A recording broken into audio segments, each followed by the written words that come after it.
അഞ്ജു മോളെ അഞ്ജു. എന്താ മാമ, എന്താ കാര്യം? കൊച്ചമ്മ അത് പറഞ്ഞപ്പോ എന്റെ കണ്ണ് നിറഞ്ഞു. എവിടെ വിടറ, നീയൊക്കെ കൂടി ആ പാവം കുട്ടിയെ എവിടെയായിട്ട് എങ്ങനെ?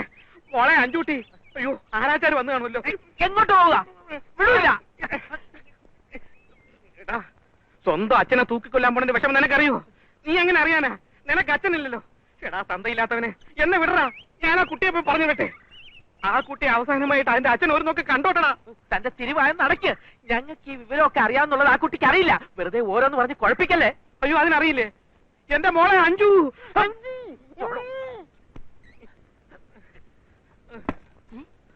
സങ്കടം കാണിക്കേണ്ട നേരമല്ലേ ഇത്? മിണ്ടാതെ ഇവിടെ ഞാൻ ഇരുന്നോണം. അതല്ല പൊട്ടിക്കരഞ്ഞ ഒക്കുന്നുണ്ടെങ്കിൽ അകത്ത് കുളിമുറിയുണ്ട്, അവിടെ പോയിരുന്ന് കരഞ്ഞോ. അയ്യോ ഇനിയിപ്പോ അങ്ങോട്ടൊന്ന് കണ്ണീർ ഒലിപ്പിക്കല്ലേ. അറിഞ്ഞപ്പോ എനിക്കുണ്ട് വിഷമം. പക്ഷെ ഞാനും ഒന്നും പറയാൻ പോയില്ലല്ലോ. എന്നാലും ജയിലിലേക്ക് പോണെന്ന് ആ കുട്ടി വാശി പിടിച്ചാലോ സദാശിവ? അപ്പൊ നമ്മൾ എന്താ ചെയ്യാ? എന്ത് പറഞ്ഞാലും എന്ത് ബഹളം ഉണ്ടാക്കിയാലും അഞ്ജുവിനെ നമ്മൾ പുറത്തേക്ക് വിടുന്നില്ല. അത് അവളുടെ അച്ഛൻ പറഞ്ഞിട്ടാ. അവൾ ഇവിടുന്ന് പോകരുതെന്ന് കരുതി ആ സ്റ്റെയർ കേസിന്റെ അടിയിൽ നമ്മൾ ടയർ ഒളിപ്പിച്ചു വെച്ചിരിക്കുന്നത്. അത്രയ്ക്ക് മണ്ടമാർന്നല്ല നമ്മള്. ഓ എന്തുവോ ദാ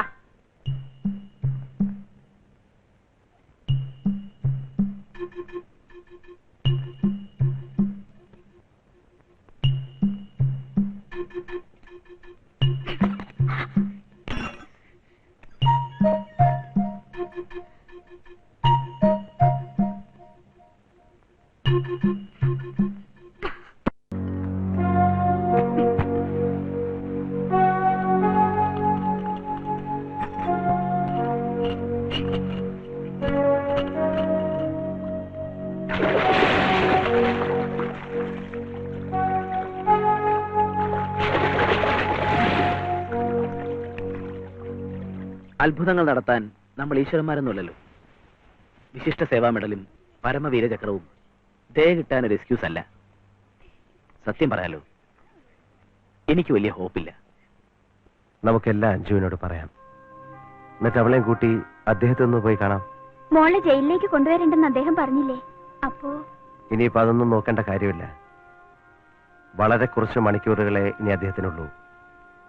അവസാനമായി അവൾ അവളുടെ അച്ഛനെ ഒന്ന് കാണട്ടെ. മോളെ അഞ്ജു, അഞ്ജു വാതിൽ തുറക്ക്. അഞ്ജു മോളെ വാതിൽ തുറന്നേ. അഞ്ജു, അഞ്ജു എവിടെ? സദാശിവ, അഞ്ജു എവിടെയെന്ന് എനിക്കറിയില്ല. ഇറക്കി വിട്ടവരോട് എന്നെ ചോദിച്ചു. ദേ നിൽക്കുന്നു. എല്ലാരും വെട്ടിച്ച് അവൾ ഇറങ്ങിപ്പോയി. അതെ, വിഷമിക്കാനൊന്നുമില്ല.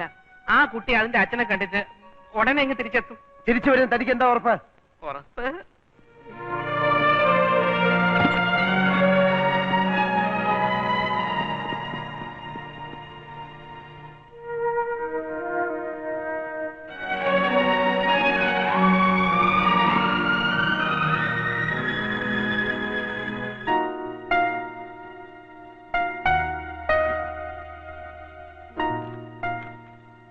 നന്ദി.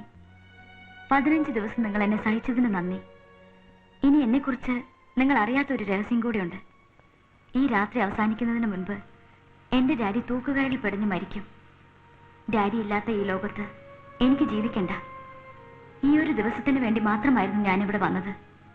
എന്റെ ഡാഡി മരിക്കുന്ന അതേ മുഹൂർത്തത്തിന് വേണ്ടി. പുലർച്ചയ്ക്ക് 4:30 മണിക്ക് ഞാനും ഡാഡിയോടൊപ്പം യാത്രയാകും. അതുവരെ മാത്രം ഞാനൊന്ന് ജീവിച്ചോട്ടെ. ദയവായി എന്നെ അന്വേഷിക്കരുത്. ആഘോഷിക്കാൻ ഇനി എനിക്കൊരു പിറന്നാളുമില്ല. ദീർഘായുസിന് ഇനി വഴിപാട് വേണ്ടെന്ന് സദാശിവനോട് പറയണം. അപ്പൂന്റെയും പപ്പൂന്റെയും ഒക്കെ മനസ്സിൽ ഞാൻ എന്നും ഉണ്ടാകും. ഡാഡിയോടൊപ്പം ദൂരയാത്ര പോയ ആന്റിയായിട്ട്. പ്രിൻസിന്റെ ഉള്ളിൽ മാത്രം ഞാൻ ഉണ്ടാകാതിരിക്കട്ടെ. ഈ ശല്യക്കാരി. Good bye.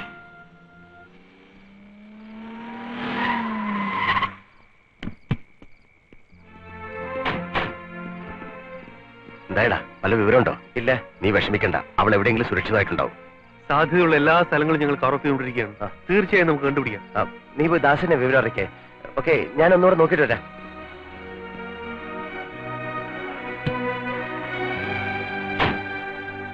ಎಲ್ಲ ಪೊಲೀಸ್ ಸ್ಟೇಷನ್ಲು ವೈರ್ಲೆಸ್ ಮೆಸೇಜ್ ಕೊಟ್ಟಿದ್ದೇನೆ ಸರ್. ಹೈವೇಲಿ ಹೋಗುವ ಎಲ್ಲಾ ಗಾಡಿಯನ್ನು ಚೆಕ್ ಮಾಡಬೇಕು ಸರ್. ಹೋಟೆಲು ಮತ್ತು ಲಾಡ್ಜ್ನು ಎಚ್ಚರಿಕೆ. Yes sir.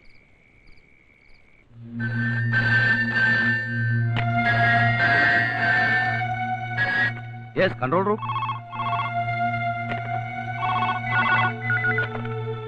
ಸರ್ ಹೌದು white Maruti car number TN05M 2678